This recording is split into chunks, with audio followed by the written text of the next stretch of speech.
Hello, happy Wednesday evening.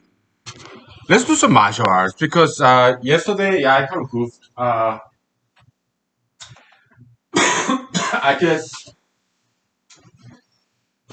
yeah, let's try some steps, right? In like boxing, those kind of martial arts. It's still very important, right?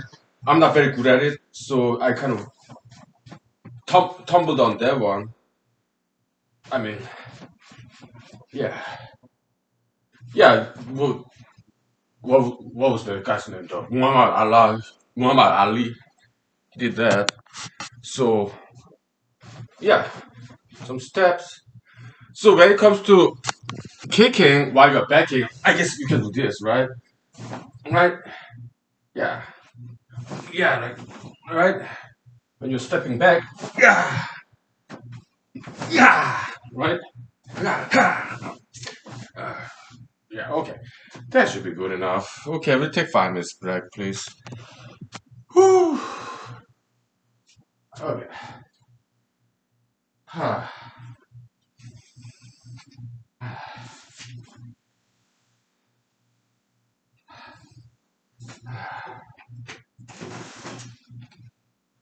Okay.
Okay.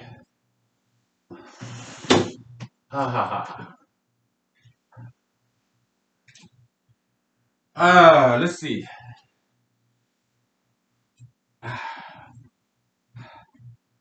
Yeah, welcome. And uh,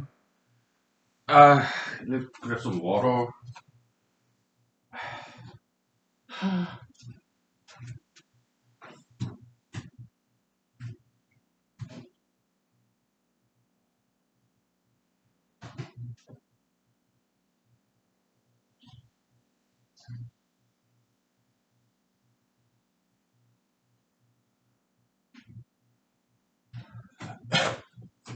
Happy Wednesday evening, and let's see. Okay, let me get some Toms.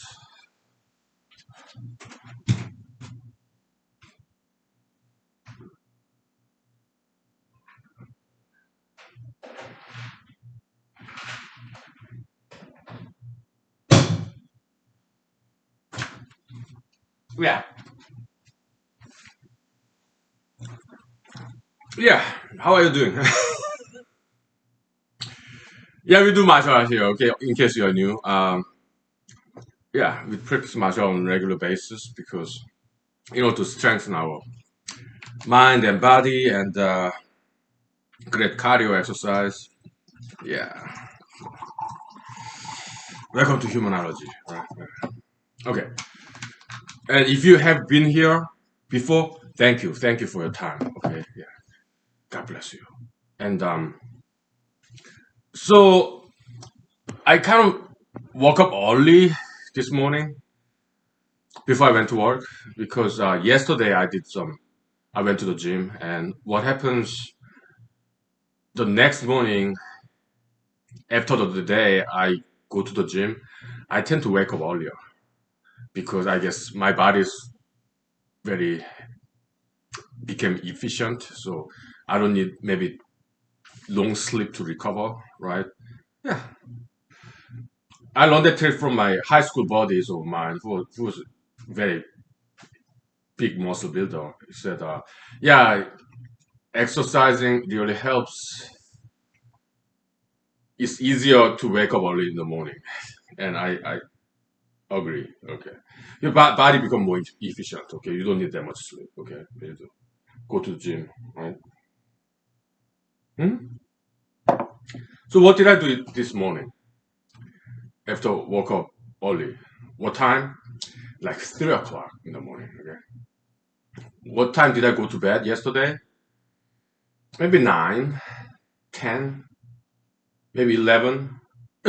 So I looked at the calculus book, so it's in my bedroom now. To look at the to have a not second because I've looked at the part of calculus book many times. To have another look at the population model based on Euler's number. It's good. The sigmoid function, logistic function, actually came from that model, based upon that model. Later on, French, I think it could be French or Dutch mathematical biologist defined that and put one more term, open parent 1 minus p over m, cross parent. Okay, that's the when the resource is limited, then there will be population will not exponentially grow, but you will just slow down. And yeah, it's nice model and logistic curve. We did use it in this economics paper. So yeah, that has some value. That traditional population growth model using Euler's number, using the solution for differential equation. Yeah, it does seem to have some value there because it led to the discovery of logistic curve, which we used in the economics paper. Okay, okay, okay, okay. But I wanted to come up with an alternative equation for population growth. Okay. Even after that gentleman's now the equation, I don't remember his name. He's not very well known. His name is, but the logistic model. Okay. But because it doesn't quite explain population actually decreasing, well, in the differential equation, you can kind of see that the speed of population growth can go to negative. Okay. Yeah, when P over M, it becomes more than one. Population more than the environmental capacity to sustain the population. Yeah, then 1 minus P over M, it becomes negative. So population speed become negative. Yeah, differential equation level, it does explain that the population speed becoming negative, but the sigmoid function itself it doesn't quite go down. It just stay up there. Okay. So I don't think it's a complete model. So and I want to come up with an alternative equation for population. Okay. So it seems to be a good project to work on while I type this economics paper down because it will take a while for me to type them down. The ones we already discovered. Okay. So we'll do that in our spare time here. The humanized series. Okay. Okay. What else? In my spare time I took the liberty to watch some videos in the internet, some interviews, some presentations uh, by Republican Alaskan Republicans' favorite candidate, Mrs. Commissioner. I don't want to disclose her name, okay, because I'm kind of protective of people's privacy, okay. Yeah, Mrs. Commissioner, former commissioner, okay. So, uh, because before today, I only looked at her videos that was filmed after she declared her candidacy. And she gave me some image of impression of somebody very weak, perhaps too soft. Okay. Then recently I looked at her video footage that was filmed before she declared her U.S. Senate candidacy, and she her impression the impression I got from her older footage was exact 100% opposite. She gave me impression of a fighter. Yeah, very strong fighter, like warrior princess kinda. Okay, so my guess is this: her political advisors, campaign advisors, probably advise her to tone it down because her past footage is she kind of looks scary. Okay, too intimidating. Okay, uh, yeah. So I guess her political advisors, advise campaign advisors, advise her to tone it down because she's kind of too scary. Okay, too aggressive, too scary, and too intimidating. Okay, so that's the impression that she gave in her past footages, which is available in the internet. Okay, I kind of understand Alaskan Republicans' choice of her as their favorite because in their mind, Senator Lisa Murkowski is too moderate. I guess Alaska Republicans want somebody who's more far right, and that's Mrs. Commissioner. Okay, she is very traditional Christian, very traditional conservative Republican. Uh, I think she's about very far right. Okay, so she's still pro Trump even after January 6th, and she's pro life uh, and she's very how can I say it politically correctly? She's Christian and she's very passionate Christian. Let's say that much. Okay, she's very passionate, perhaps zealous Christian, and also passionate and zealous Republican. Nothing wrong with that. We need people like that. Okay, yeah, that's great. Very passionate about religion, or politics, Republican Party, Christian, passionate, zealous. That's cool. Yeah. I think we need people like that. Okay, it's diversity, it's their freedom, right? Political religious freedom. Okay, but as an elected official, as a representative, 100% of Alaskans. That's not 100% of Alaskans. How many Alaskans? What percentage of Alaskans are far right Christian and far right Republican, conservative. We are talking about 25% of Alaskans are like that. Why? Because 25% of Alaskan eligible voters are registered Republicans. Okay, so she represent them very well. 25% of Alaskans, well, 25% of eligible voters in Alaska. But there's difference, okay? But roughly speaking, okay, she represent them very well. About a quarter of Alaskans, okay, and I don't think that's enough. I don't think that's good enough, okay. But me, I'll be representing 100% of Alaskans, okay, because when it comes to Christianity, I'm kind of in between. Okay, some part of me, big part of me is very much secular, and some big part of me is very much Christian. Big part of me is conservative, and some part of me is very much liberalistic. But mostly, I'm independent thinker. Okay, so yeah, I think I can represent Alaska way better than she can. Okay, yeah, okay, we take 5 minutes break. Oh boy, but she's very interesting candidate. I'm glad she is a candidate in this election because it'll be very interesting. She's a very interesting candidate, to say the least. Okay, yeah, I'm glad she uh, joined the party. Okay, so to speak. Yeah, I'm glad she's running. Okay, very interesting. Yeah, yeah. All right, we take 5 minutes break. Okay, so okay.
Okay.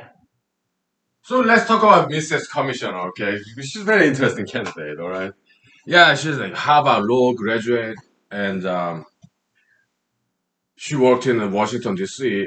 She kind of speaks against, in her campaign advertisement, speaks against Washington Insider, but actually, I think that's a little bit dishonest, okay? Because the reason Governor Dunleavy hired her is because she's also Washington insider, okay? Yeah, she worked for federal government in Washington D.C. for many years, okay? That's why Governor Dunleavy hired her, from what I've read. I could be wrong, okay? Yeah, because yeah, we need people like that in Alaska, Washington insider, who understand the DC politics. Okay, I think it was a good choice that he hired her from Washington because she's Alaskan, born and raised. Okay, yeah, I think it was good hire. Okay, yeah, but I think she's kind of like, I guess her campaign advisor put herself too. It's a little bit dishonest and disingenuous. Okay, and she's kind of being obvious about it. Why? Because it's her first time running for public office, so and she's not very experienced in the politics. Okay, yeah, yeah. And also her campaign advisors dishonesty or disingenuousness is a little bit more too obvious. Okay. Well, I'm kind of new in politics too, but I have some experience. How many years? About 3 years. 2 years. 3 years. About 3 years. Okay. Yeah. Yeah. Last year I ran for the first time. Okay. But yeah. But I can tell, yeah, she's kind of new. And she's new. Okay. Yeah.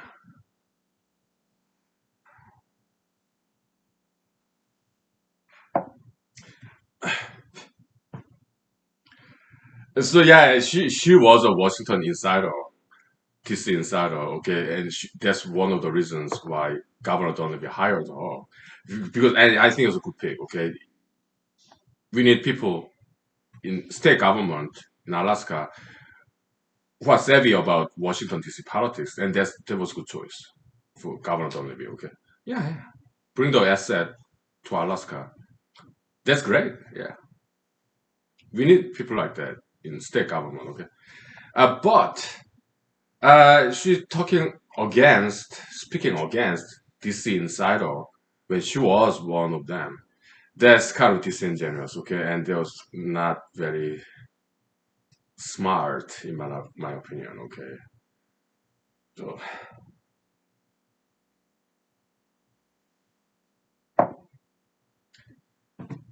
anyways.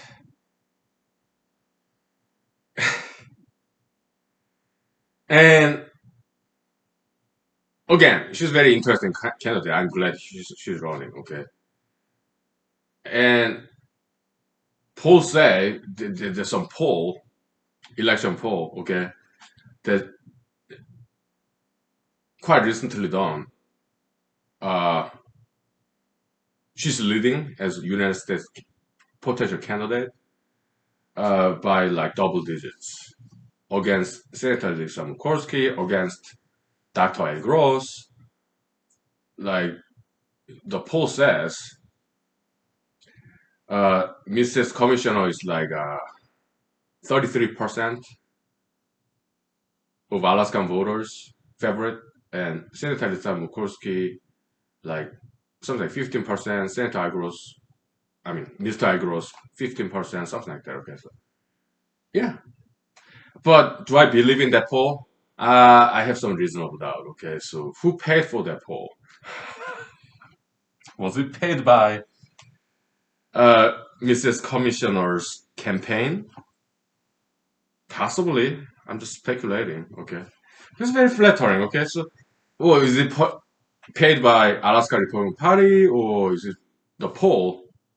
It takes money to take poll. Okay, so they hired some polling agency. Somebody did. Is it by some backers, financial backers of her campaign, or I don't know. I'm just speculating. Okay, so Politics intriguing, right? And she hires some very smart campaign advisors, okay? And some of them, she's like is a female, okay? She hired, I mean, Mrs. Commissioner hired a female political advisor, and she's very well known in Alaska, okay? Very smart lady, okay?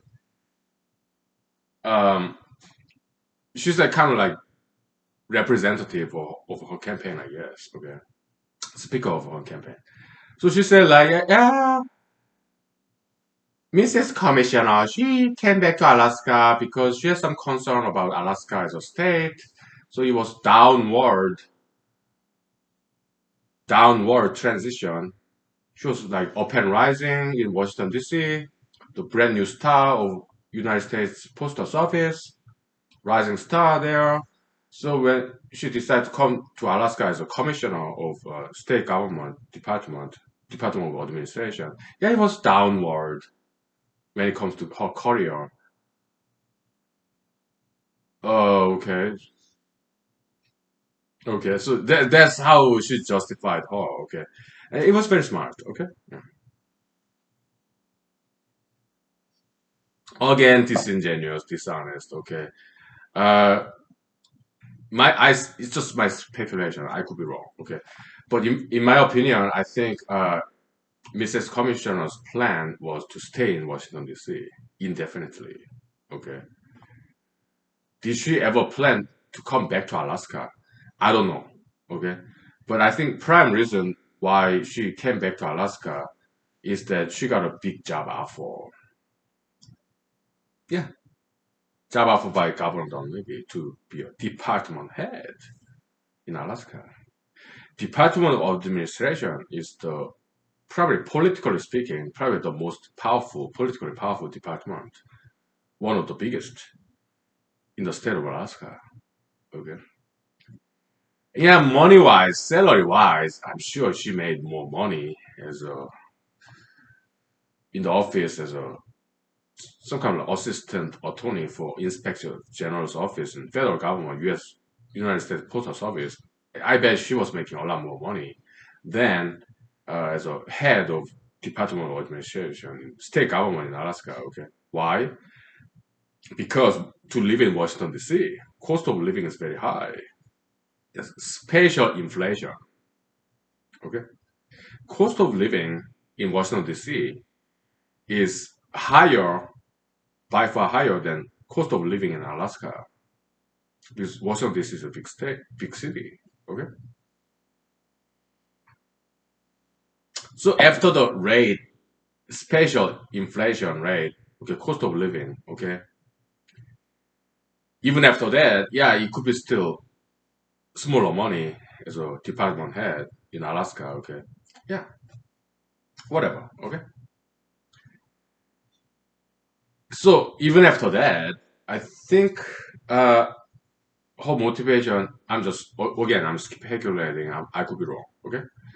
And yeah, I'm biased too because she's one of my competitors, okay. We are only on the same race, okay. So, but I think her motivation is political ambition, okay.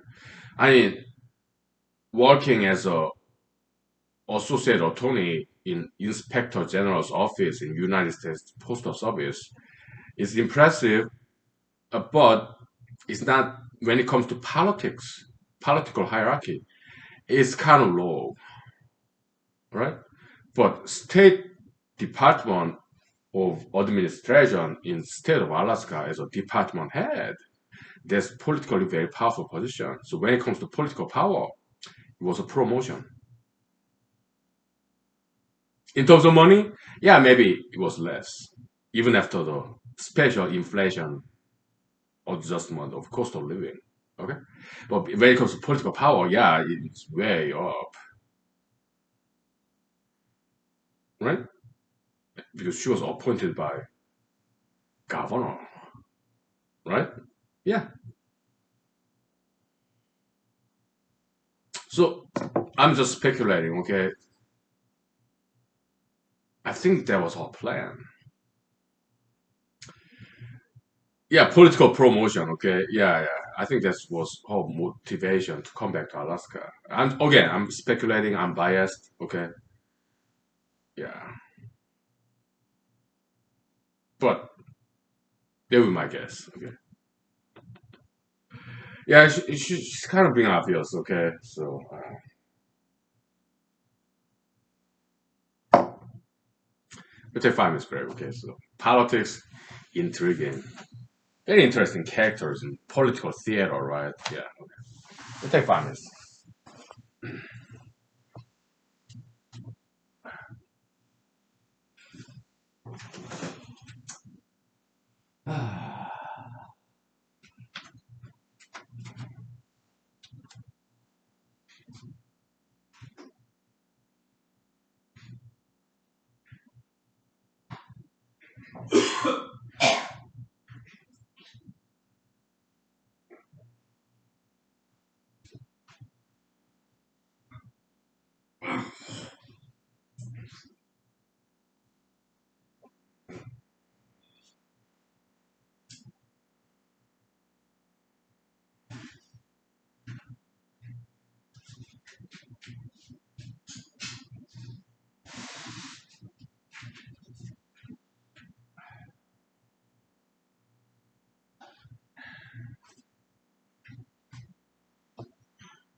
So, in my spare time, yeah, I wrote another candidacy declaration article to send to another newspaper in Alaska.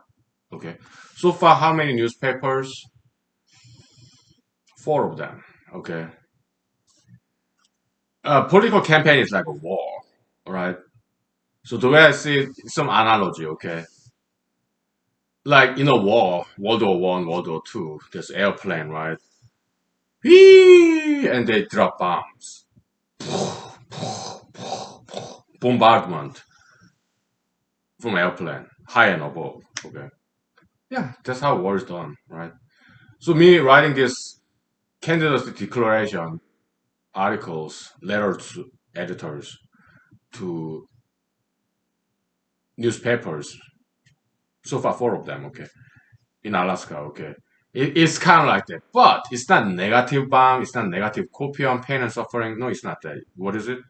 It's more like a care package, parachuted care package. It's like knowledge bomb, positive copium bomb, happiness bomb. Okay, so there's some analysis there.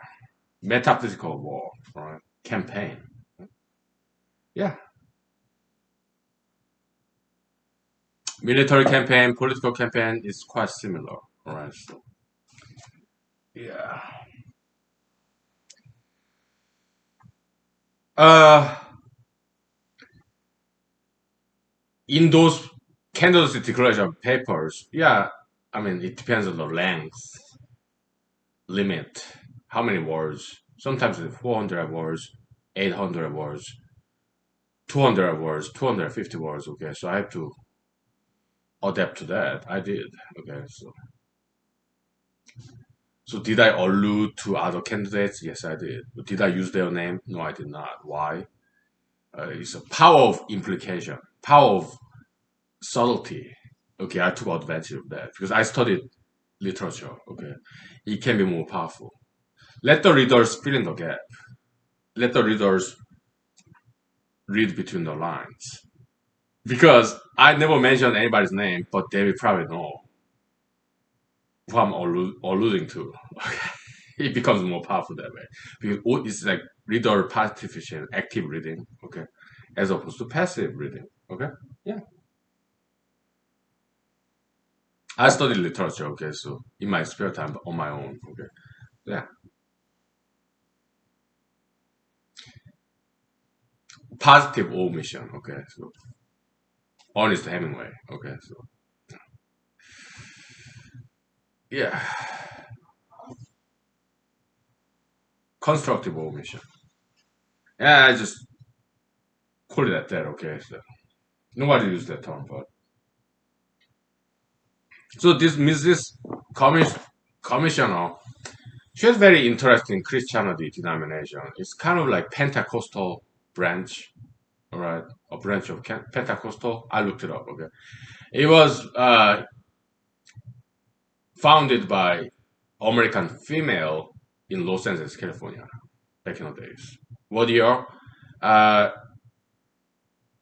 if I have to guess, early to mid 1900s. That would be my guess. Okay, about some mid 1900s, I guess. Okay, it's kind of brand new denomination. It's part of Pentecostal. Do you know what Pentecostal denomination is? They're very passionate. They're kind of originalist. They believe in healing, physical healing of physical diseases by prayers. Okay, just like back in the days in New Testament, they did that. Like Jesus, Saint Paul, Saint Peter. Okay, yeah, miracle. Okay, they still believe that. Well, some Pentecostal branches. Okay, and they also believe in speaking in tongues. So they are originalists of New Testament. In New Testament, like Saint Paul, Saint Peter, yeah, they spoke in tongues, right? They kind of believe that that's Pentecostal. Okay, very passionate, very enthusiastic, very zealous, and Mrs. Commissioner subscribe to that belief. Okay, at least partially. Okay, so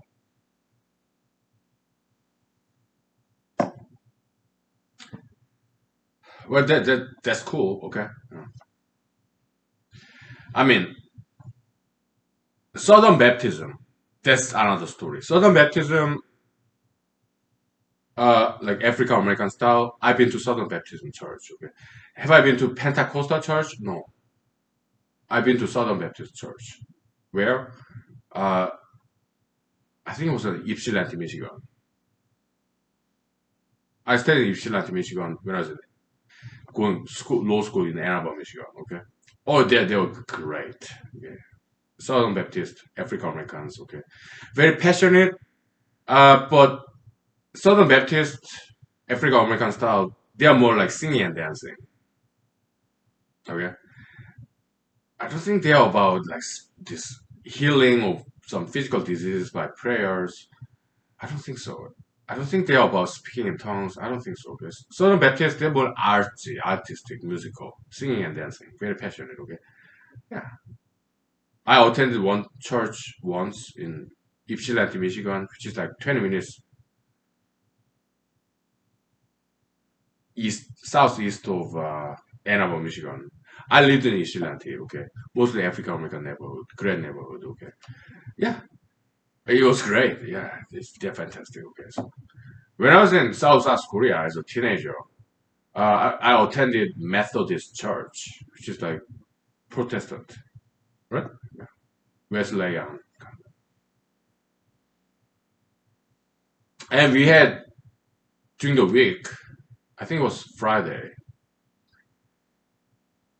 Uh, it's kind of like it was not Bible study group on Friday, but it was more like singing and dancing. I needed that as an outlet as a teenager, so South Korea, back in 1990s. Okay, I needed that. So yeah, it's about singing and dancing, praising the Lord, not speaking in tongue. Okay, but praying, right? Yeah, singing and dancing, very passionate, enthusiastic. Yeah, I needed that. So I appreciate all those different denominations, including Pentecostal. Okay. Yeah, was Pentecostal a little bit superstitious, maybe. Uh, Perhaps too much originalist. Okay, so I'm not a Pentecostal, but I appreciate Pentecostal denomination. And Mrs. Commissioner was actually part pastor of some Pentecostal church, perhaps still now in Anchorage, but she definitely was when she was in Washington D.C. Okay, so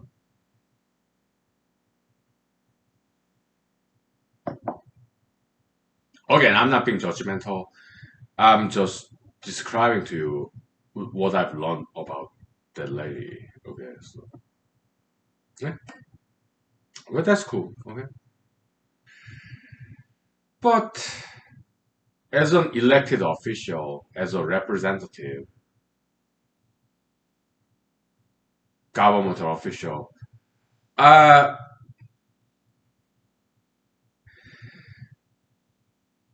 how do I say?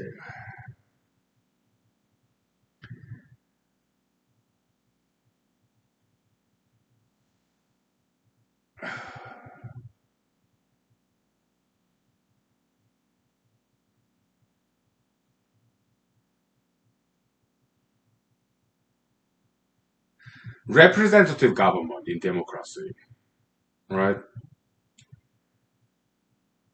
If you are senator of a state, you should be able to encompass, accommodate everyone in your state, no matter what their religion is,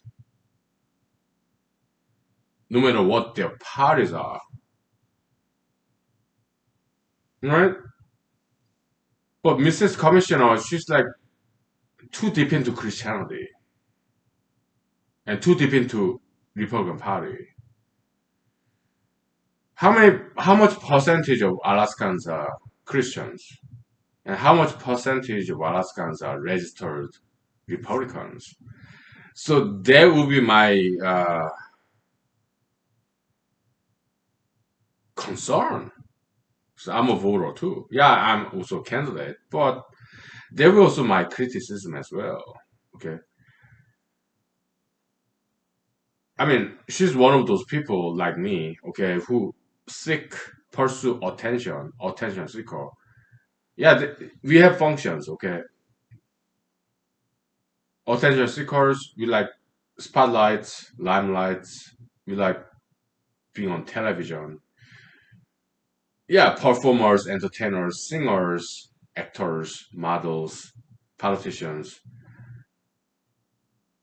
We serve some good function, okay? Entertainers, performers, politicians, okay? Attention seekers. We like public events. We like attentions, okay? I guess she's one of them. So am I, okay? But when it comes to elected official to represent a state, I think it's best that this candidate being more inclusive to represent as many people as possible. Okay. And my criticism about her candidacy is that she's too far right. She's too much deep into Christianity. She's too much deep into Republican politics. And that's not quite representative of Alaska as a whole, to say the least. right? How about me? I appreciate all the religions. I appreciate Islam, Buddhism, Confucianism, Taoism, Hinduism, Buddhism, Zoroastrianism. I study all those different religions. Why? Because I think they're all good religions. How about atheism? I appreciate them too. Why? They give some checks and balances. Atheism. I appreciate them. Because sometimes Judeo Christianity, sometimes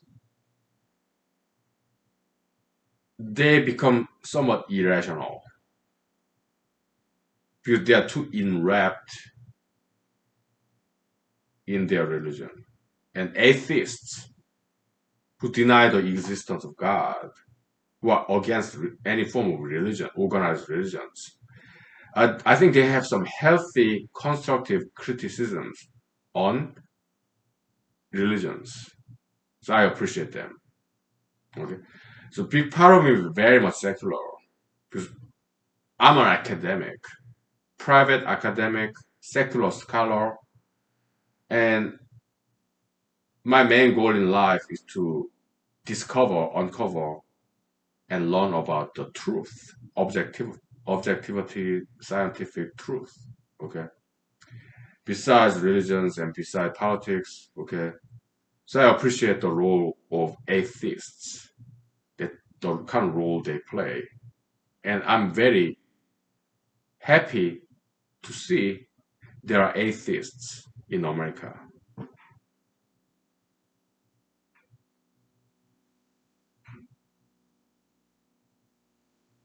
I appreciate them. Okay. So yeah, we'll take 5 minutes. Okay.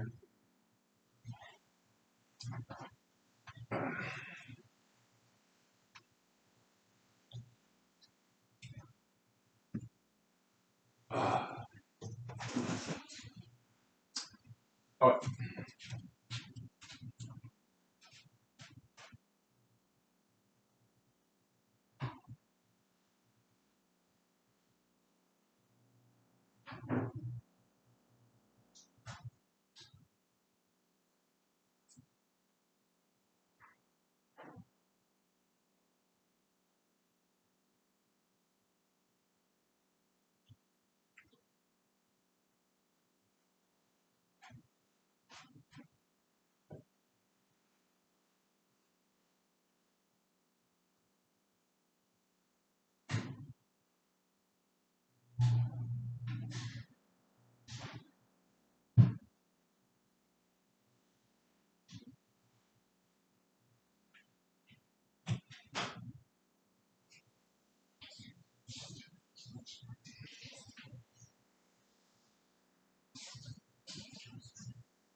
So, uh, let's talk about atheists, okay?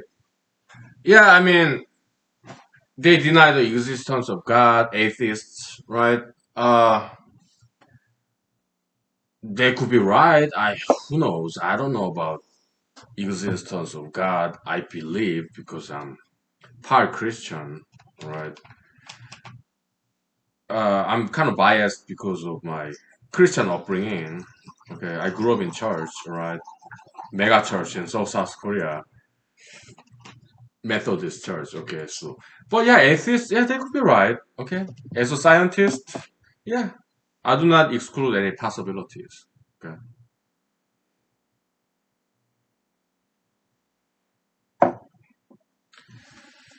and some atheist writers in the web, online, in the internet, they criticized late Mr. Ravi Zacharias. Okay, and there was some sexual harassment or like allegation against him. Okay, so they wrote some articles about them. Okay, yeah, Mr. Ravi Zacharias. Yeah, I was never a huge fan of him. I heard in the radio some of his speeches, and I think he was some guest lecturer in a college, universities, and I did not like his attitude. Okay, he's like more like condescending, kind of like know-it-all, kind of pedantic. Yeah, kind of show off. Okay, so I was never a huge fan of him. Okay, so again, checks and balances. Atheists criticizing the advocate, apologist of Christianity. Okay, and he was Indian American. Okay, yeah, so as an Indian, he was not Hinduist, not Buddhist, but he was Christian, advocate for caring for Western Christianity. So Christians, they admire Mr. Rabbi Zacharias. I never did. Okay. Again, I see atheists as good checks and balances against established religions. But no religion is perfect. Okay, we need some healthy, constructive, third point of view, objective criticism. Okay, and atheists are providing just that. I think they have a good, very good role in society. Okay, so I appreciate atheists. Okay, though I may disagree with them. Okay, yeah. How about LGBT? I agree with Mrs. Commissioner. She's kind of anti-LGBT too. Okay, she and I disagree with Senator Lisa Murkowski. She's more like pro-LGBT. Okay, but when it comes to LGBT issue, have I softened a little bit, became more centrist after I declared to be an independent and left Republican Party? Have I softened? Have I become more centrist? Perhaps I have. Well, I'm a humanologist, scientist, okay, scholar, academic, which only criticize LGBT ideology. I did not change that position, okay, because I can't disprove in my own world, theoretical, metaphysical domain and space. Yeah, it's not, I don't think it's a sound ideology. I don't think it's good for the subscribers, okay? But do I more understand their position? Yes, I do, okay? Yeah, bullyism is wrong. Crime is wrong when when it's committed against LGBT community members. To subscribe of LGBT ideology, it's wrong, right? How about discrimination? Is it okay for an employer to deny hiring purely based on the job applicants' LGBTism subscription. Is it okay? Uh, Short answer, I think so. Why? Because let's say this employer is a Christian and he strongly believes LGBT ideology is against his Christian belief. Okay? And let's say there are two job candidates. Okay? One LGBT community member, highly qualified. Maybe he went to Harvard, Yale, Stanford. Okay? And the second job candidate, perhaps less qualified, but he's Christian. Okay? So he picked this Christian candidate, less qualified, because he's not comfortable with LGBT ideology of this highly qualified job applicant. Is that discrimination? Well, some people might say that, okay? But the way I see it is this. Let's say I'm an employer, okay? And let's say there's this job candidate. He went to Harvard, Yale, Stanford, highly qualified, okay? But he's covered by tattoos and piercings, okay? And then let's say there's a second job candidate. Uh, Maybe he's high school graduate, perhaps less qualified for the job, but he has no tattoos and piercings. And I picked this second person because I'm not comfortable with tattoos and piercings. Is that discrimination? Some people may say that. Okay. But in America, it's like in employment law, okay, it's at will doctrine. I went to law school, so I know, okay. At will doctrine. It's like anti-slavery, okay. It goes both ways. Employees, they can quit anytime, right? Employers, they can fire them anytime. That's at will doctrine. Yeah, you can fire at will as an employer, or you can quit anytime at will as an employee. It's like anti-slavery, no forced labor. Okay, yeah, 13th Amendment, because that's at will doctrine in employment law. I know this because I'm a lawyer.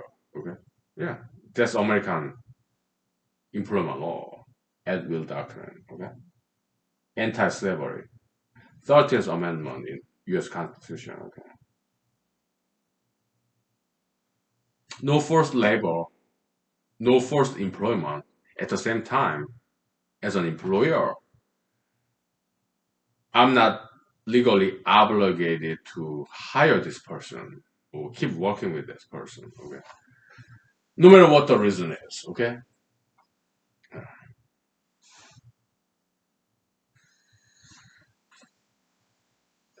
yeah, because let's say I'm an employer, I'm a Christian, so or maybe I'm secular.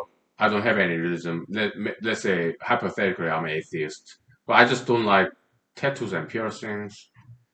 And if I'm forced by law to hire this person covered by tattoos and piercings, it may lessen my productivity at work as an employer. Okay, and let's say if I'm Christian employer and this job applicant LGBT community member, I'm forced to hire that person, and then do I want to come to work Monday to Friday, 7 days a week for the rest of my life because I cannot fire them? Hypothetically, if I'm obligated to hire LGBT community members or tattoo pierced people, I cannot fire them because they will sue me for discrimination. So do I really want to come to work? dealing with the people that I'm not comfortable with. It will lower the productivity. Okay. If I fire them, they may sue my business, my company, brought to court, federal court for discrimination, and they will force me to close down my business.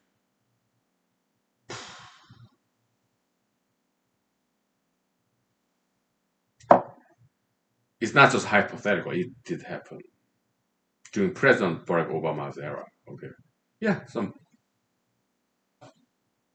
florists or camera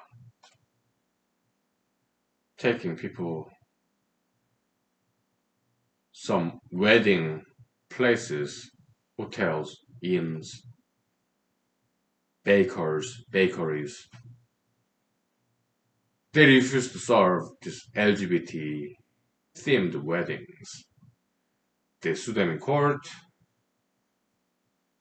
They lost the trial and they shut down their business.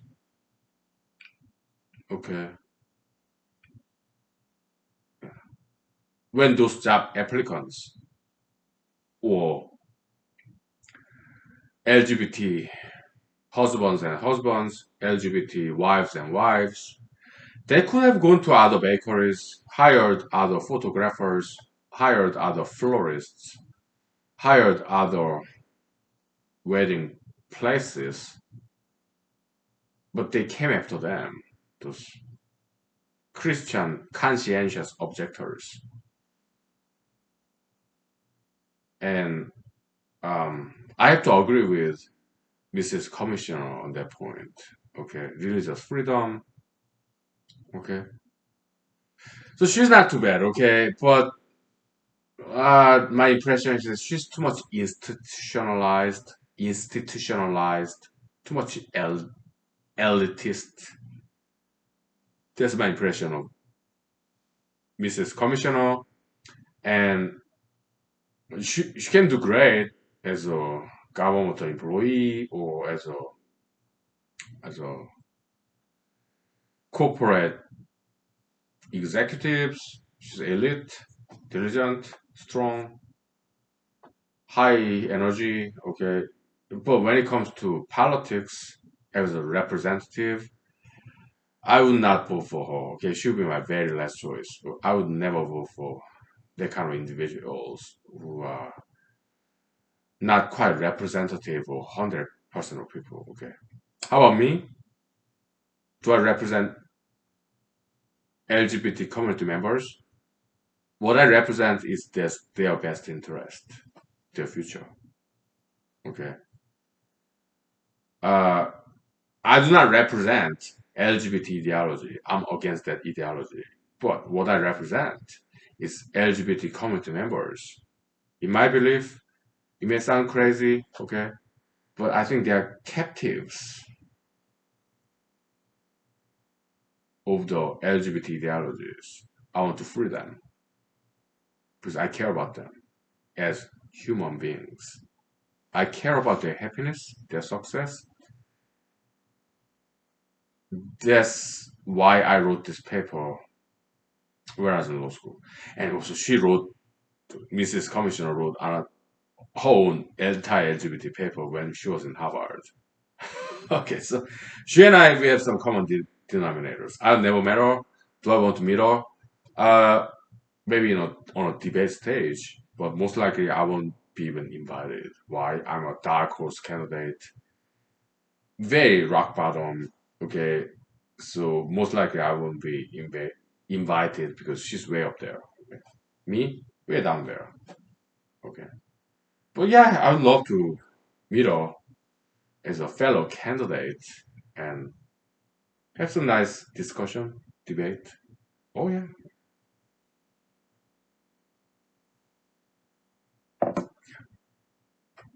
Okay, we'll take 5 minutes. Okay.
Okay, so we talked enough about politics. Okay, let's talk about movies. Last night I watched the whole film. Yeah, the young Sherlock Holmes, made in the 1980s, because I do remember that movie that I watched in back in South Korea in 1980s. Okay, uh, that movie, it was there was too much violence. Okay, and human sacrifice. Okay, very bad part. I guess that's why it did not become box office success. It was too violent. All right, to say the least. All right, human sacrifice part. I think that's why. Yeah, I looked at it in Wikipedia. Okay, the budget was all about 8 million, but box office revenue 9 million. So yeah, they pay their bills, $1 million profit, something like that. Okay, but it was too violent. Okay, so I canceled that movie. Okay, it's no longer in my Prime Amazon Prime list. But there are some good parts in that movie too. Okay? No movie is perfect. Okay, but in this brand of humanology, we object violence even in a movie or even in a novel. Okay, about 4 or 5 years ago, yeah, I wrote some novels, and one volume, about 20 volume out of 20 volumes, 21 volumes, whatever. Okay, one volume was too violent, so some readers objected. What did I do? I canceled that volume. Okay, it's no longer published, available. I unpublished that volume. Okay, and because I agree with the readers. Okay, it was just, yeah. So, but no movie is perfect. No novel is perfect, and that movie, there are many goods in there. So I watched it through, but after that I canceled it. Okay, so yeah, it's just human sacrifice. Hey, come on. That's all I have to say. Okay, but there's some goods in that movie. Okay, so anyways, uh, should we do mathematics to get away from it all? We can. Yeah, let's do it.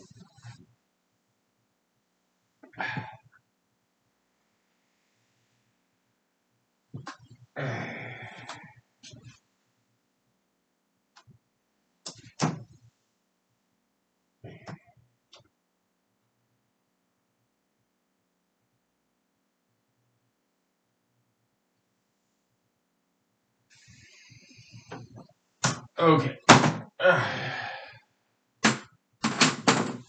So we object to human sacrifice, okay? So even in a movie, even in a novel, yeah, you object to that stuff.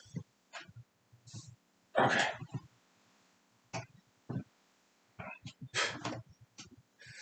No human sacrifice, okay?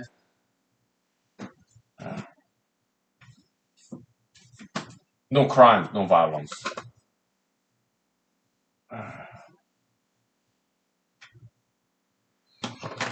Yeah, we do population model, alright? I don't have the answer yet, so it'll be an interesting project to work on.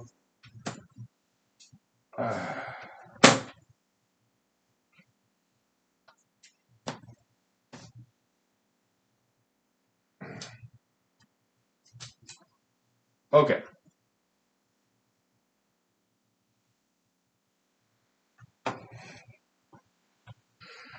I cannot have some joke, okay? So, hey, look at him, he's doing mathematics. What's he gonna do?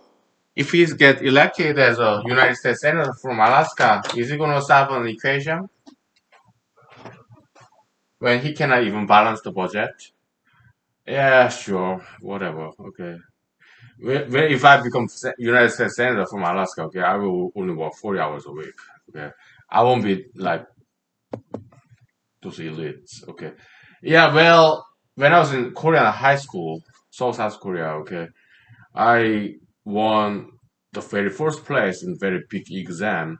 Okay, and they wanted to award me in front of everybody to be a positive role model, and I refused. Why?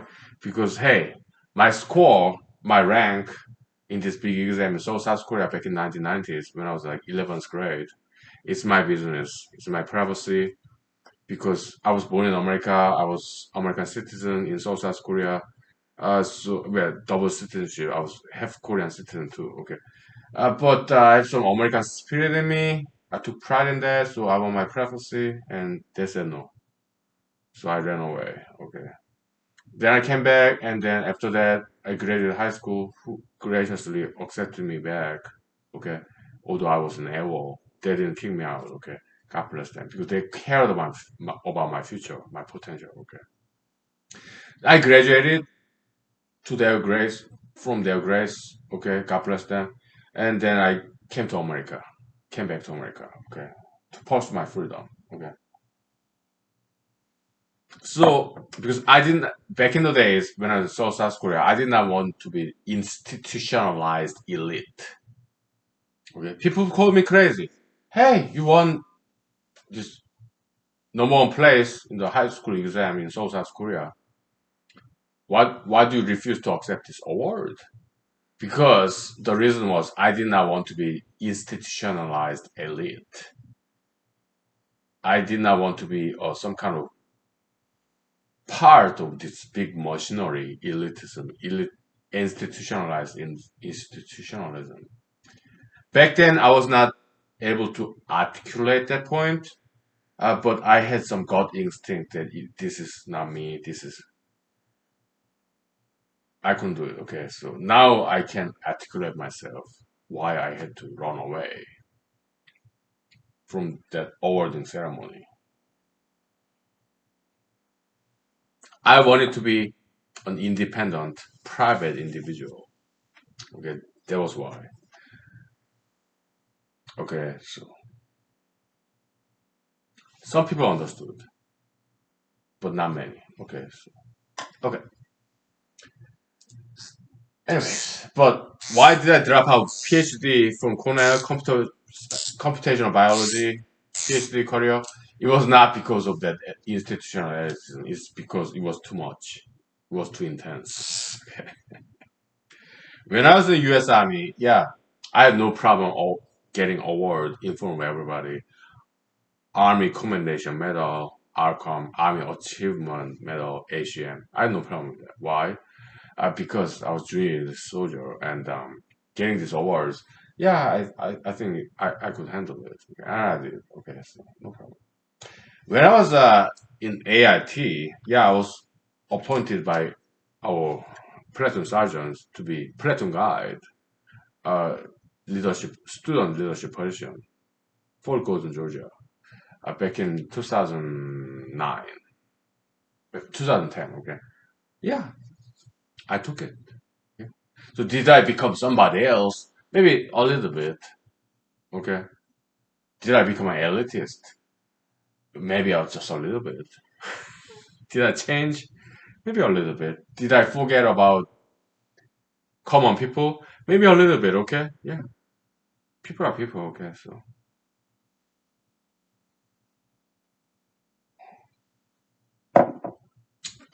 I'm only human. Okay. So, anyways, if I become United States Senator next year, will I change? Will I forget about common people? I might. Okay.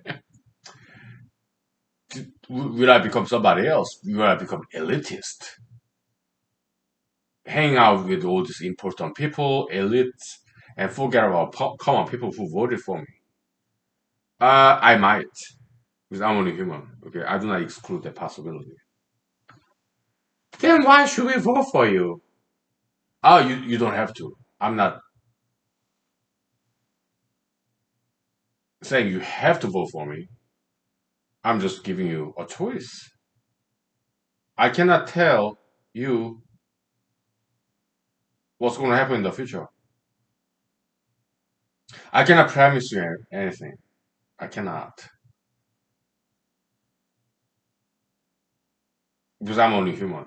I'm not God. I'm not son of God. I'm not even a prophet.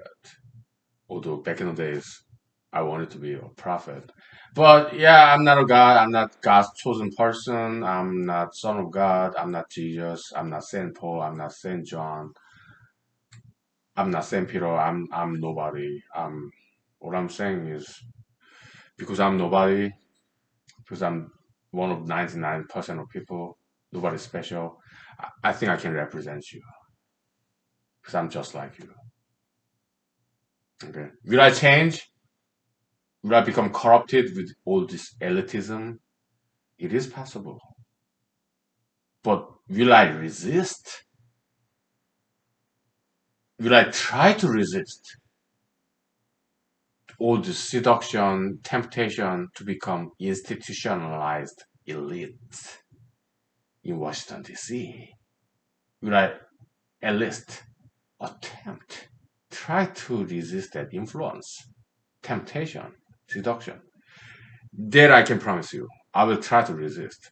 But will I succeed in this venture of resisting Washington DC elitism? Will I be successful in that venue? That I cannot tell you.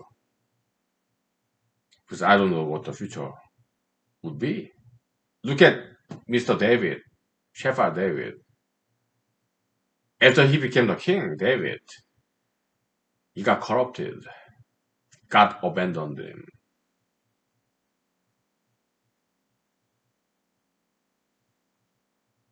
Can that happen to me if I become United States Senator from Alaska next year?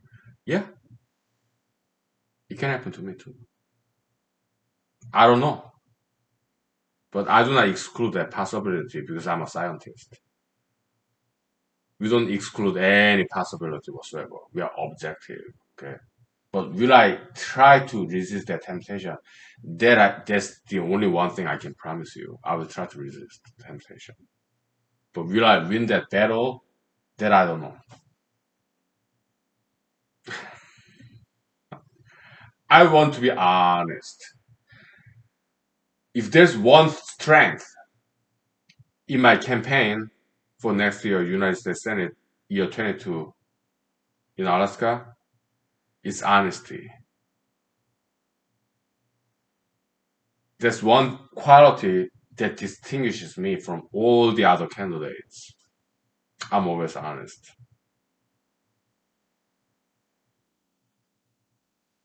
I'm honest about my ignorance, about the future.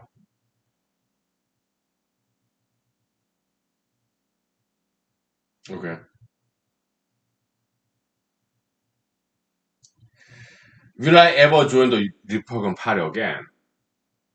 As of today, I don't think so. I want to be independent. Will I ever take donations? As of today, I don't think so. Why? I want to maintain my independence from Alaskan Party, Republican Party, Democratic Party, or big time donors, big corporations. I want to maintain my independence.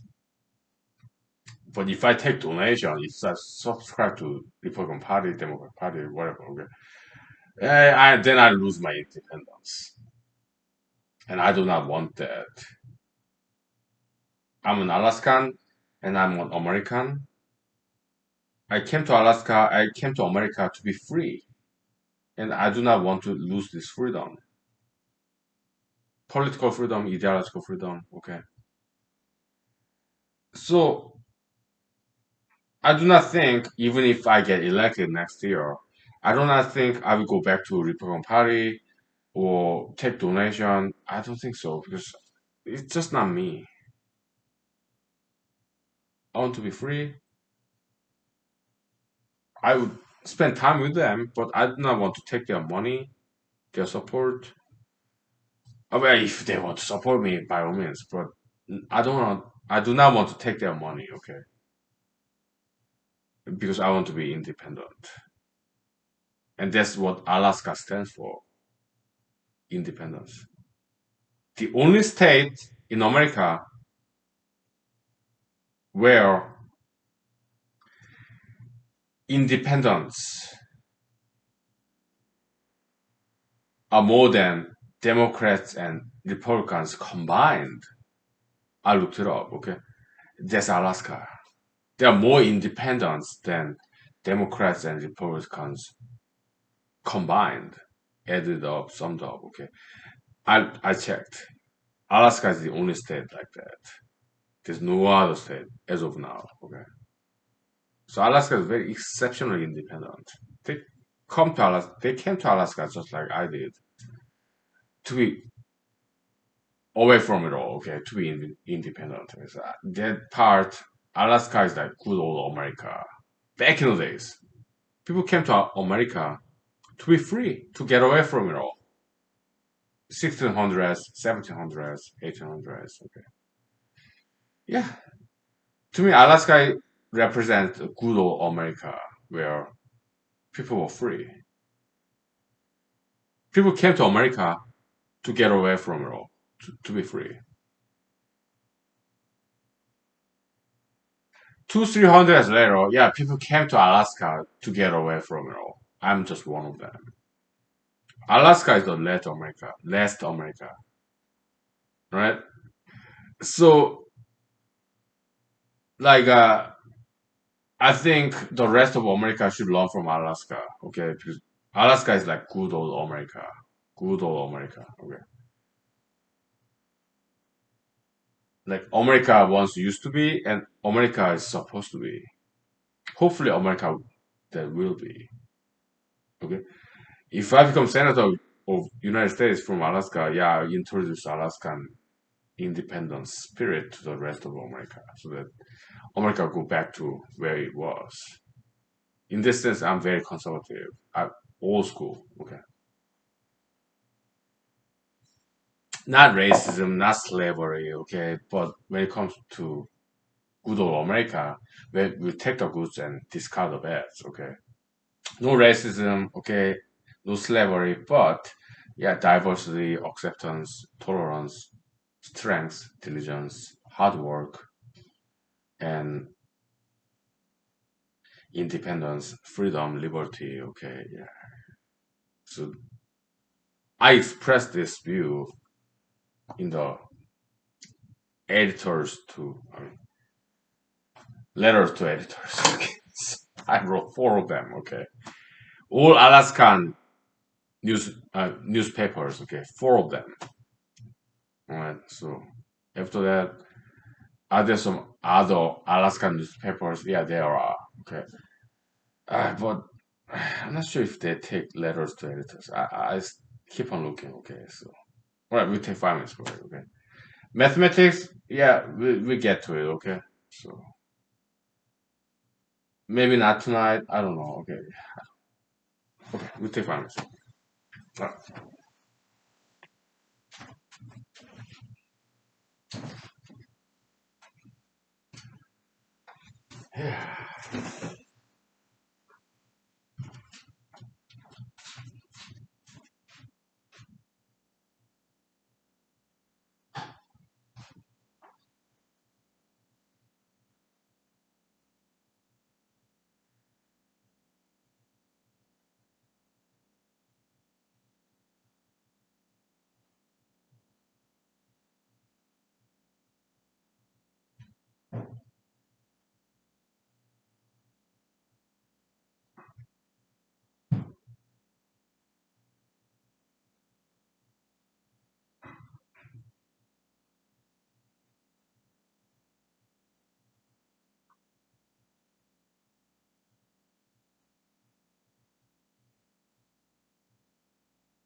Yeah, hey, we're not gonna get to mathematics tonight, okay? Maybe tomorrow, alright?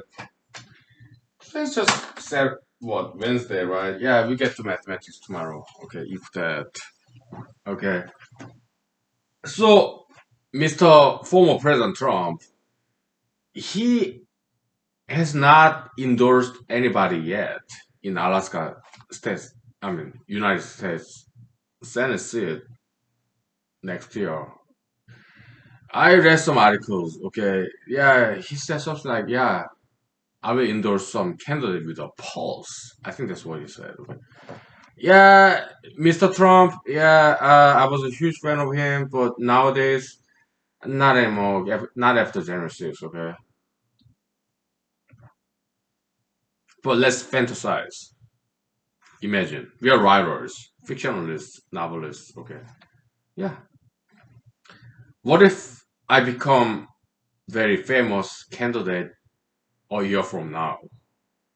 Right now it's like April 2021. Next year, 1 year later, yeah, April of 2022. What if Mr. former President Trump offered me his endorsement? What would I do? I'm just fantasizing, okay? Uh, Here's what I would say.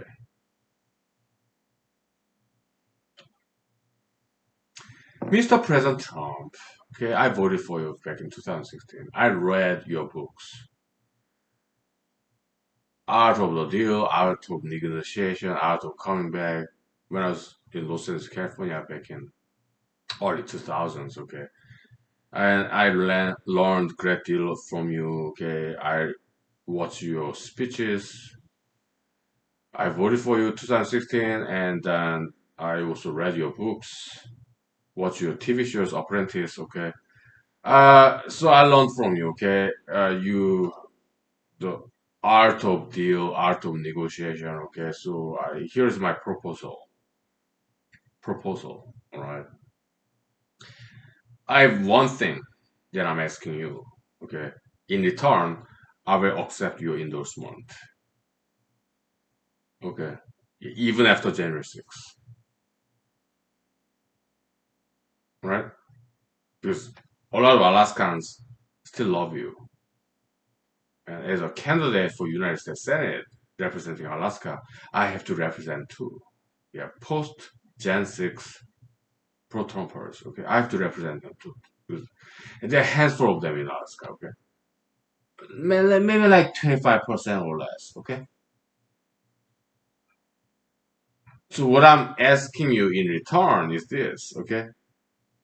Give $1,000 to each of the people who are in prison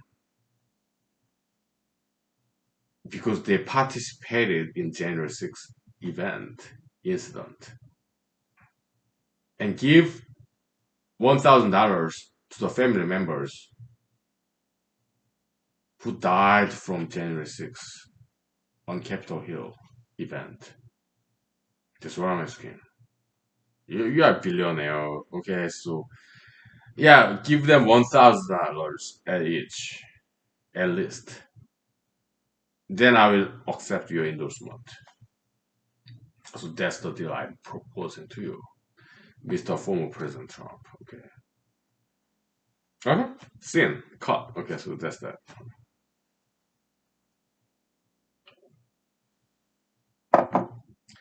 Yeah.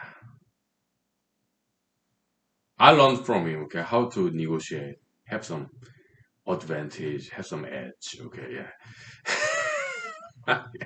He's good. Okay, he got some good stuff. Okay, yeah. So yeah, he didn't quite not yet endorse to this pro-Trumper candidate from Alaska, Mrs. Commissioner. Okay, she's a huge fan of Mr. Trump. Okay, yeah, but he did not. Mr. Trump, he didn't quite endorse her yet. Okay, which I think is very smart and wise, right? He didn't quite jump on it. Okay, yeah.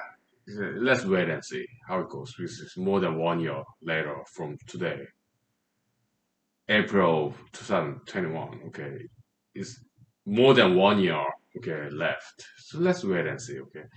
So Mr. Trump, yeah, he got some wisdom. Okay, no, although he's not perfect, I can appreciate that. Okay, so as a candidate,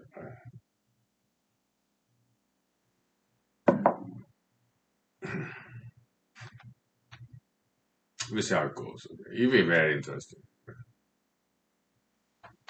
Yeah, mathematics. Let's bring it back. Yeah. Well, not that, not yet. Okay, maybe not tonight. Let's talk about fandom. All right.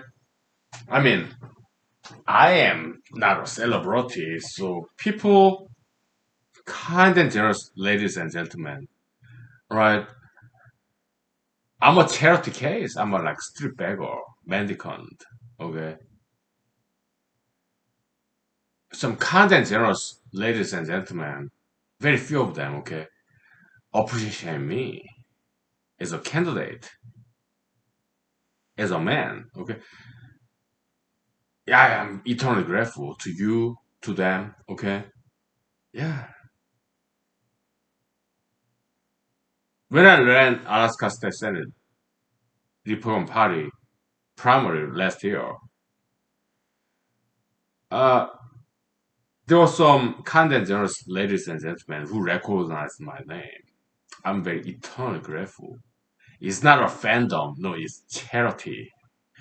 Because they know, I know, I'm nobody's famous. I'm just struggling, zero penny candidate, shoestring budget. I'm a charity case. Charity. That's not fandom. No, it's charity. They all being like saints, like you, okay? Because I'm unknown, dark horse candidate, okay? Eternally grateful. They're like saints, just like you, okay? Because I'm not well-known candidate. Is charity okay? Yeah. But when it comes to Beatles, Elvis Presley, Beach Boys, Bee Gees, uh, I appreciate the fandom. That's a true fandom because they're famous. Okay. Yeah, they contributed to the preservation of this amazing art by the Beatles, Elvis Presley, Beach Boys, Bee Gees. Okay. Collaboration. Okay. Performers on the stage and audience members, right? It's collaborative efforts to preserve what's very good. The Beatles is not just about Ringo Starr, George Harrison, Paul McCartney, John Lennon. It goes beyond that because they learn from other people. Like they learn from Elvis Presley, they learn from African Americans, the blues. Okay, yeah,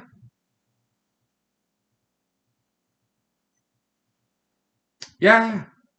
Some blues chord progression 145, right? Yeah, the Beatles song "I Call Your Name." That's American African American blues chord progression.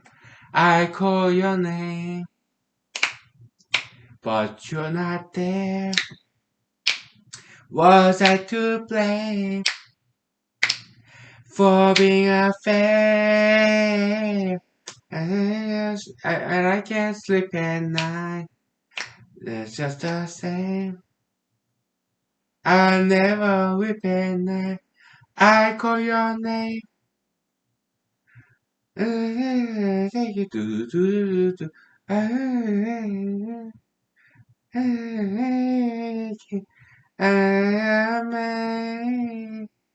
Yeah, yeah, African American style blues chord progression. Okay, yeah, it's collective wisdom. The great Beatles they learn from African Americans, Elvis Presley, and other musicians. Collective wisdom. It's not over all about them. They're like representatives. Okay, so fandom people back in 1960s and 70s, the fans of great Beatles, British. rock band. They contributed to the eternalization of the great Beatles. Okay, to eternalize Beatles, the co-contributors of preservation of Beatles music. And it goes to for everybody. Okay, Sherlock Holmes, Arthur Conan Doyle, people who bought his books when he was not very famous. They contributed to propagate these good stories. Arthur Conan Doyle or Arsène Lupin, Maurice Leblanc. Okay, yeah, people who purchased his books, paperbacks back in the days, early 1900s. Okay, they contributed to the propagation of this good stuff. Unsung heroes, right? Yeah, it's collaborative effort to protect and preserve, even to eternity, the good stuff. And those other Conan Doyle, Maurice LeBlanc, the Beatles, Elvis Presley, they are representatives of their era, their generation. The people, colleagues of their time and space, because they are great generations. We only remember the names of the Beatles, Elvis Presley, Arthur Conan Doyle, Maurice LeBlanc, Mozart, Bach. But let's not forget there are people behind the scene who pay their hard-earned money to purchase their music, some concert ticket, paperback books. They are the unsung heroes. As a scientist, as a humanologist, as a private academic, as a secular scholar, we want to pay tribute to them, unsung heroes. Because without them, we would not remember the Beatles, Elvis Presley, Mozart, Bach. Without them purchasing this concert ticket, the fandom, without people appreciating their arts, they would have been long forgotten. Mozart, Bach, Beatles, Elvis Presley. Without people who purchased their tickets, who bought their books with their hard earned money, they would have been long forgotten. Okay. As a scientist, logician, as a humanist, yeah, we know this. And we appreciate, we are pay our tribute to unsung heroes of human knowledge, the preservation of human wisdom. Okay. We know all about this because we're very smart people. Okay. So, okay. Yeah.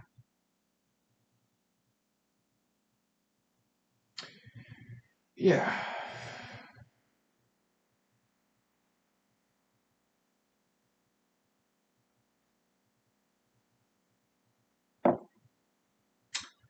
Let's take 5 minutes break, okay? So, yeah, I'm kind of drunk. But when I'm drunk, yeah, I'm relaxed, so it works, right? I need some relaxation, okay? But I go to work like everybody else. Okay? Monday to Friday, okay?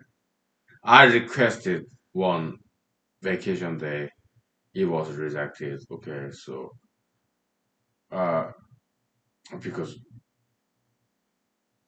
my employers, they needed me, so I was there, alright? So,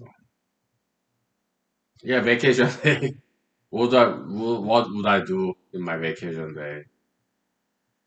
Yeah, I would just drink, right?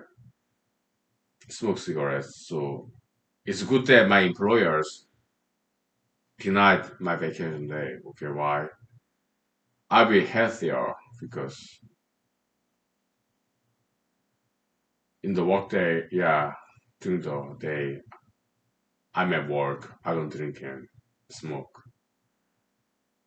So yeah, it's better for my longevity, so to speak. Okay, so it's so good. But we take finance. Okay, mathematics we get back to tomorrow.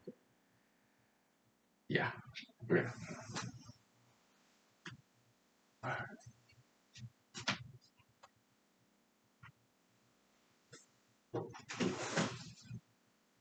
Okay.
Okay.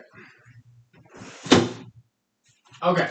So, well, do I care about this campaign? Yes, I do. I'm serious about it. Okay. Uh, but do I care about the result? I do. Okay. But when it comes to the Mrs. Commissioner, I think she is not too bad. All right. Even if she gets elected, of course, I wouldn't vote for him.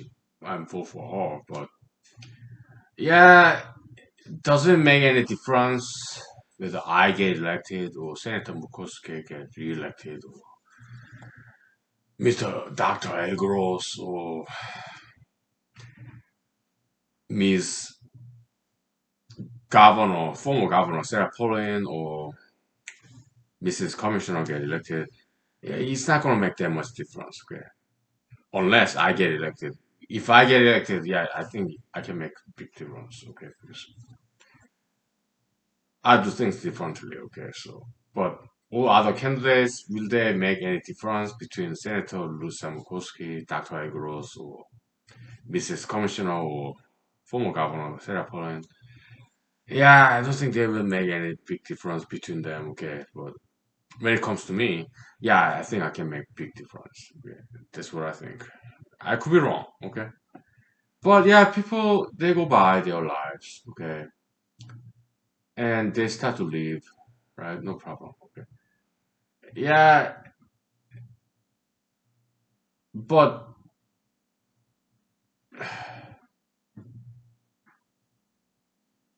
if I ever get elected, maybe not next year, maybe somewhere in the future, okay, will I be make, will I be able to make big difference in the world, in Alaska, America, and the world? I don't know.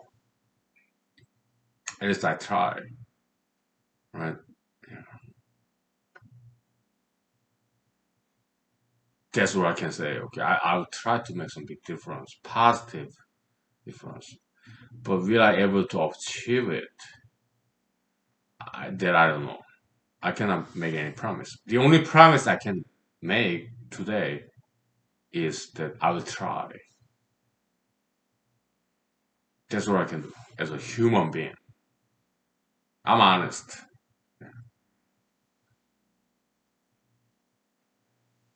So that's politics for today. Okay?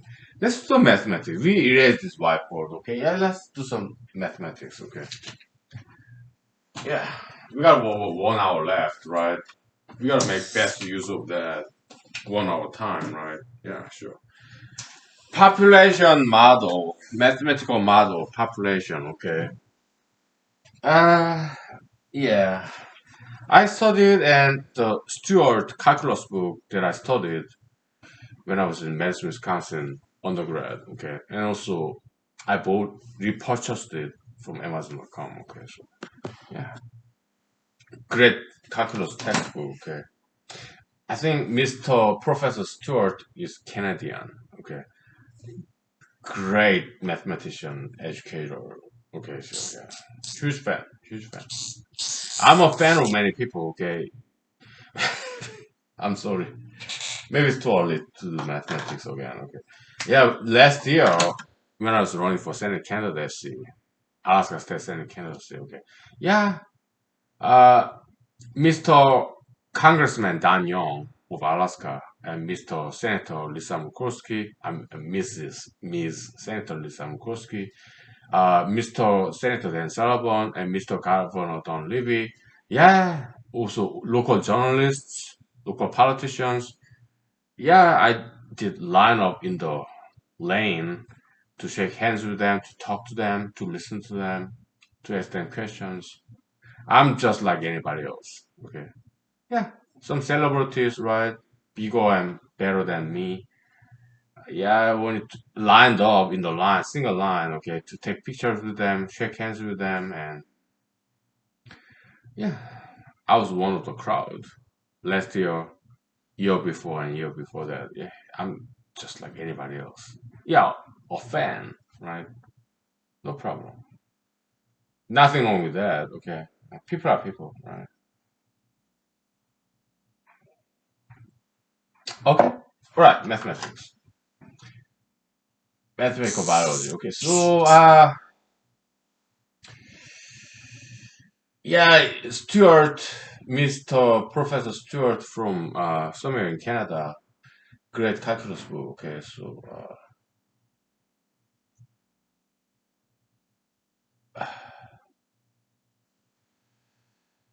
well, our model is this, like, let's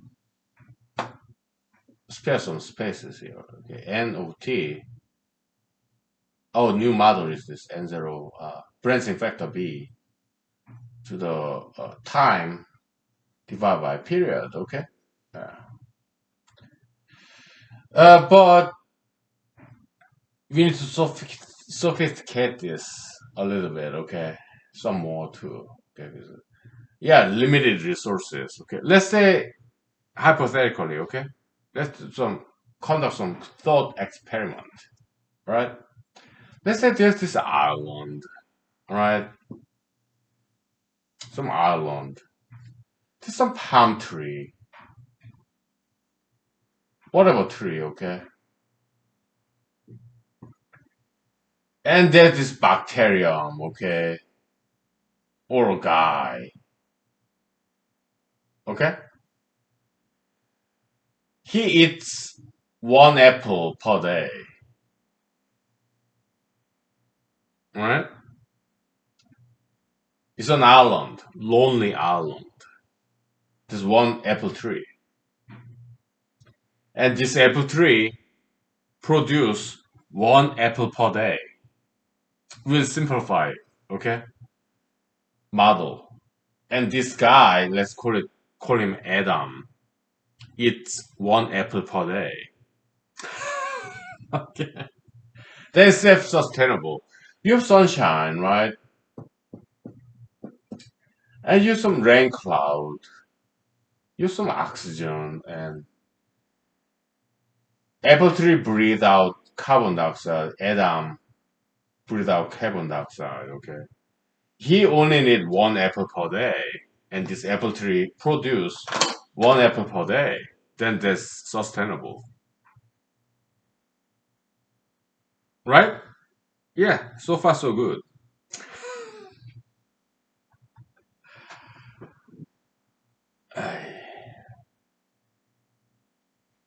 So far, two variables, mathematical variables. Okay,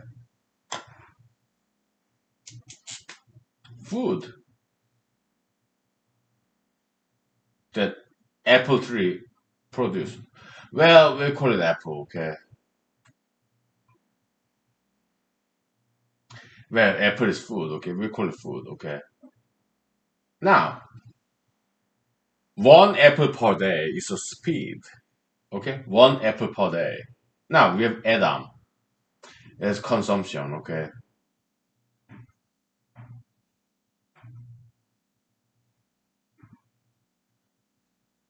apple tree produces one apple per day, and Adam eats one apple per day. We just call it eat to keep it short. Okay, so you have apple tree and Adam. Okay, apple tree produces one apple per day, and Adam all he needs is one apple per day to survive, if not thrive. Okay, so one food apple per day this apple tree produces, it get eaten by one atom. Let's give him some hairstyle, okay? So,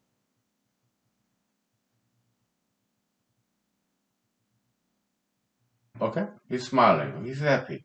Lonely island, sunshine, rain, cloud. Okay, so okay, yeah, out there in the ocean. Okay, so yeah, it's a sustainable model.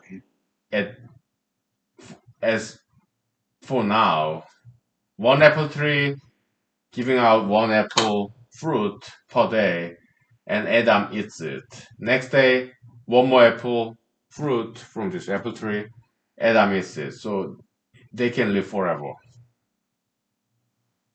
so to speak. Okay. It's balanced. Production and consumption, yin and yang, minus and plus. Okay, plus and minus. Okay. plus 1 3 minus 1 3 0. Next day, plus 1 3 minus 1 3. Production and consumption. Okay, it's perfectly balanced world. This is lonely island of apple tree and Adam. Kind of Garden of Eden a little bit. Okay, and then we introduce another variable. Okay, to this configuration.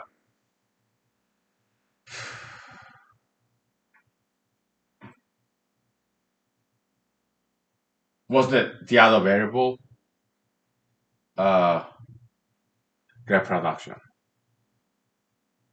What if we have to simplify? Okay, we're not going to introduce Eve here. It would be like binary fission, like some bacteria. Okay, because it's easier that way. Okay, let's say Adam, like some bacterium, right? Asexual reproduction. Because sexual reproduction, that's whole other story. Okay, you don't want to complicate like that. Not yet. Okay, so let's say Adam can conduct binary fission. Adam the bacteria. Okay, so he's not smart. He does not have hair. He's just one singular monocellular organism like bacterium. Okay, archaea, whatever. Okay. Amoeba, whatever. Okay, so monocellular organism. Okay. Uh, yeah,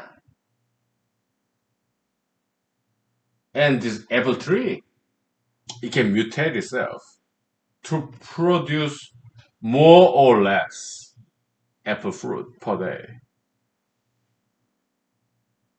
So there's a third variable, right? Kind of disturbance in this Garden of Eden model. Like apple tree and Adam. Okay. Let's say this apple tree with some ultraviolet light, some genetic DNA flip.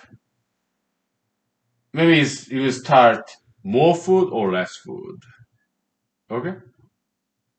Adam, he can mutate too. Okay. He may start conducting triple division or binary division or stay the same or whatever. Or maybe he can get smaller. Yeah, he has a fluctuation, producer and consumer. That dynamic. Right? This is something very profound, right? And I don't think people have gotten this correctly, completely yet. So we explore this possibility. Okay. Yeah, it's like chase turtle and rabbit, Aesop's fable. Okay, allegedly he was African gentleman, black. Okay. Aesop, Ethiopia. There's some theory about that. Okay, turtle and rabbit race. Okay, we don't know for sure. Okay, but I think he could have been African, black person, Aesop.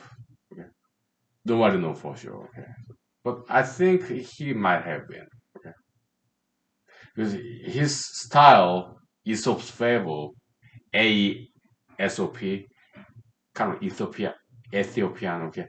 Yeah, his style of writing is radically different from all other Greek writers. He's so terse.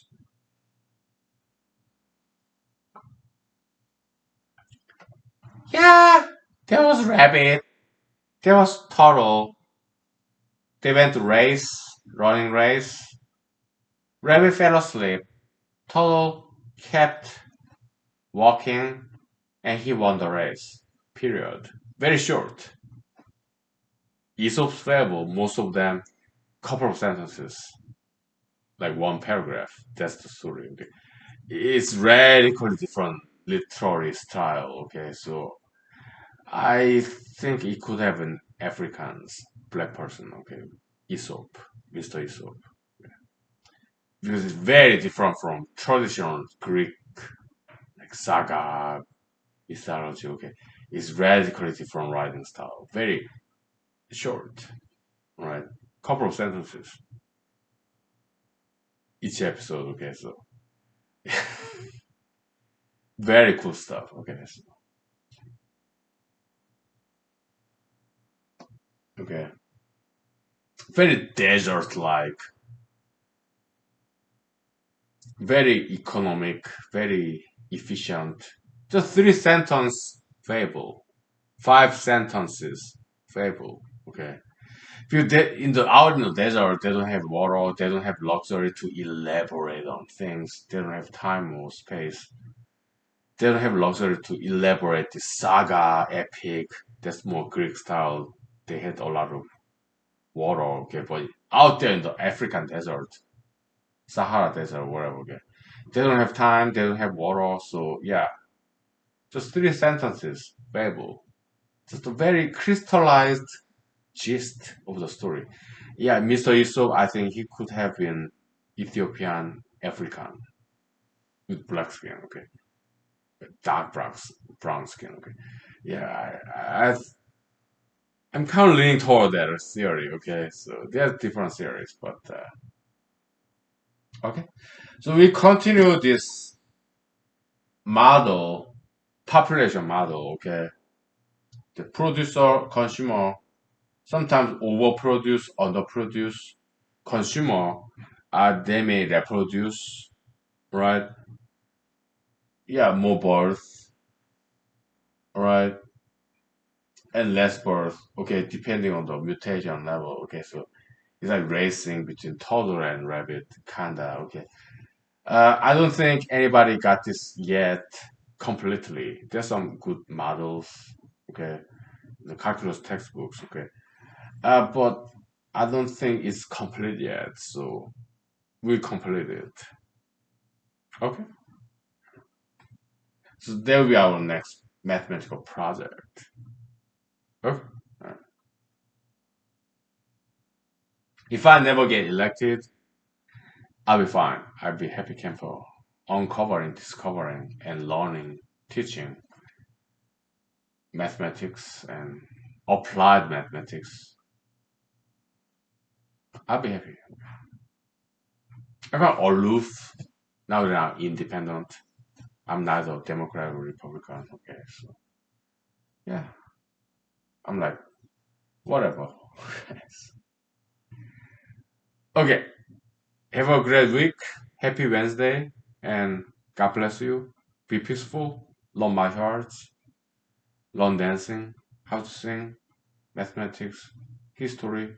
Literature. Okay. God bless you all. Thank you.